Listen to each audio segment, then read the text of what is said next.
कार्तिक की चौथ नाराज है।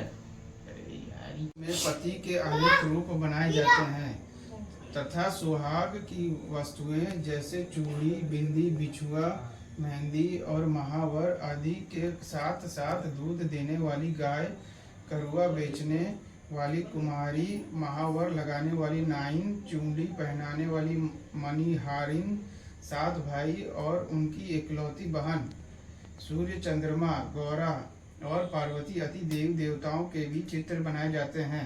सुहागिन स्त्रियों को इस दिन निर्जल व्रत रखना चाहिए। रात्रि को जब चंद्रमा निकल आए तब इसे अर्घ देकर भोजन करना चाहिए। पीली मिट्टी की गौरा बनाकर उसकी पूजा करनी चाहिए।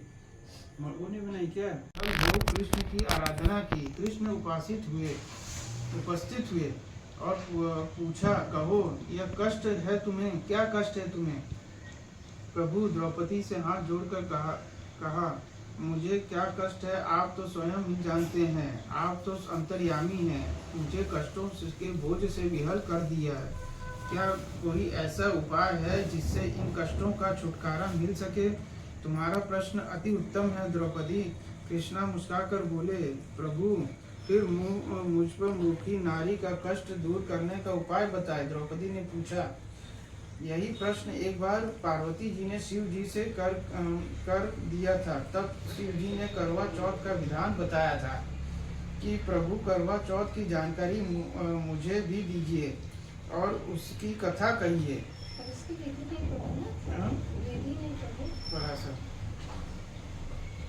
सब स्टार्टिंग से सब परिणाम सुनिए। विधान व धर्म पारायण एक ब्राह्मण रहता था। उसके 4 पुत्र तथा एक गुणवती सुशील पुत्री थी। पुत्री ने विवाहित होकर चतुर्थी का व्रत किया, किंतु चंद्रोदय से पूर्व ही उसे सुधा के बाध्य कर दिया।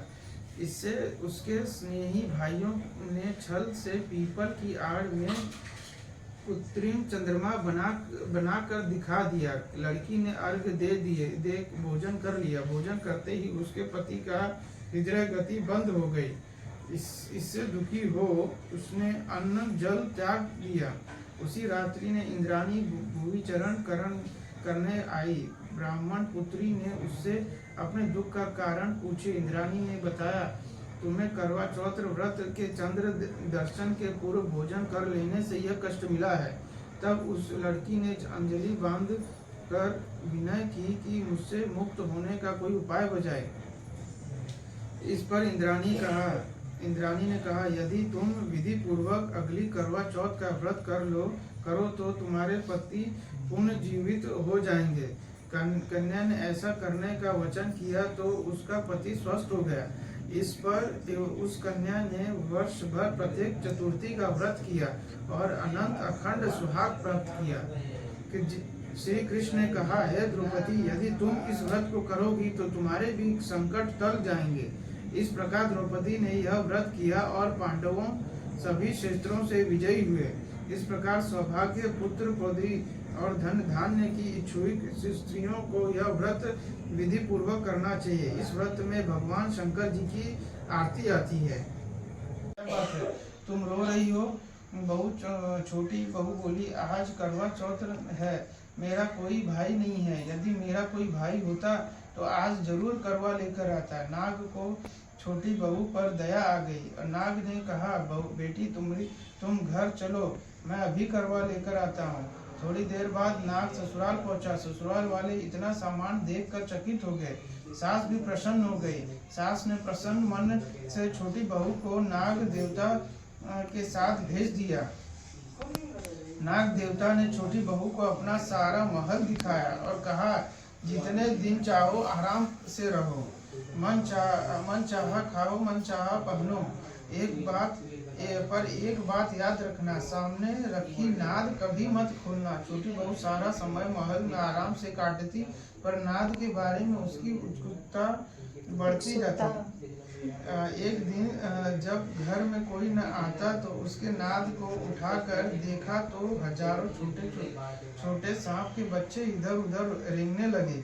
उसने जल्दी ही नाद ढक दी जल्दी में एक सांप की पूंछ नाग के नीचे आकर कट गई। शाम को नाग के आने पर छोटी ने अपनी गलती स्वीकार कर ली। नाग ने भी उसे क्षमा कर दिया, पर छोटी ने ससुराल जाने की इच्छा की तो उसके धन रत्न आदि देकर विदा किया। छोटी के ससुराल में अब उसकी बड़ी इज्जत होने लगी। जिस सांप की पूंछ कटी थी उसे सभी बांडा कहकर तंग करते। एक दिन उसके अपनी माँ से पूछा कि मेरी पूंछ कैसे कटी है। माँ ने कहा कि छोटी बहू ने नाग उठाने और जल्दी में रखने में तुम्हारी पूंछ कट गई। आपको शाप देकर नष्ट कर दूंगी। यह सुनकर यमराज डर गए और उसे प्रतिवता स्त्री करवा और साथ जाकर मगरमच्छ को उन्होंने यमपुरी भेज दिया और करवा के पति को दीर्घ आयु प्रदान की। उसी दिन से यह करवा चौथ व्रत मनाई जाती है और सुहागिन स्त्रियों के द्वारा व्रत रखा जाता है। हे करवा माता, जिसे तुमने अपने पति की रक्षा की, वैसे ही सभी पतियों की रक्षा करना।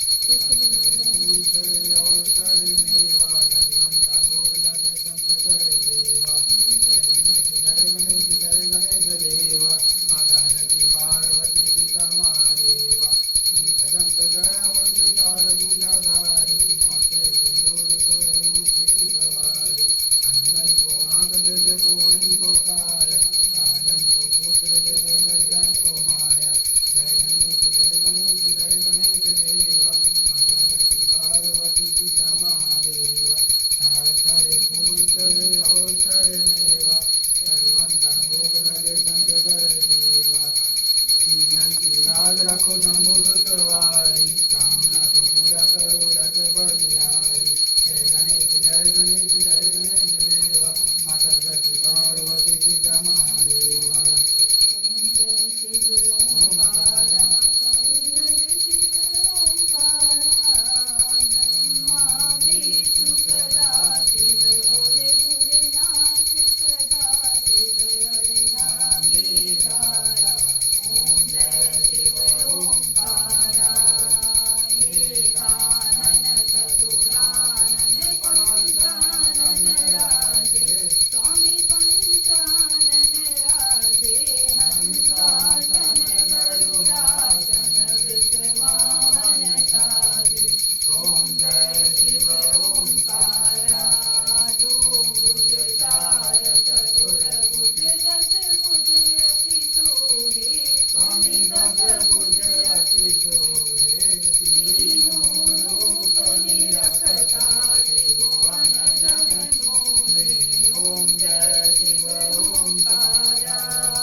बस एकदम बढ़िया है गुरु, और 5 मिनट में ऊपर आएंगे।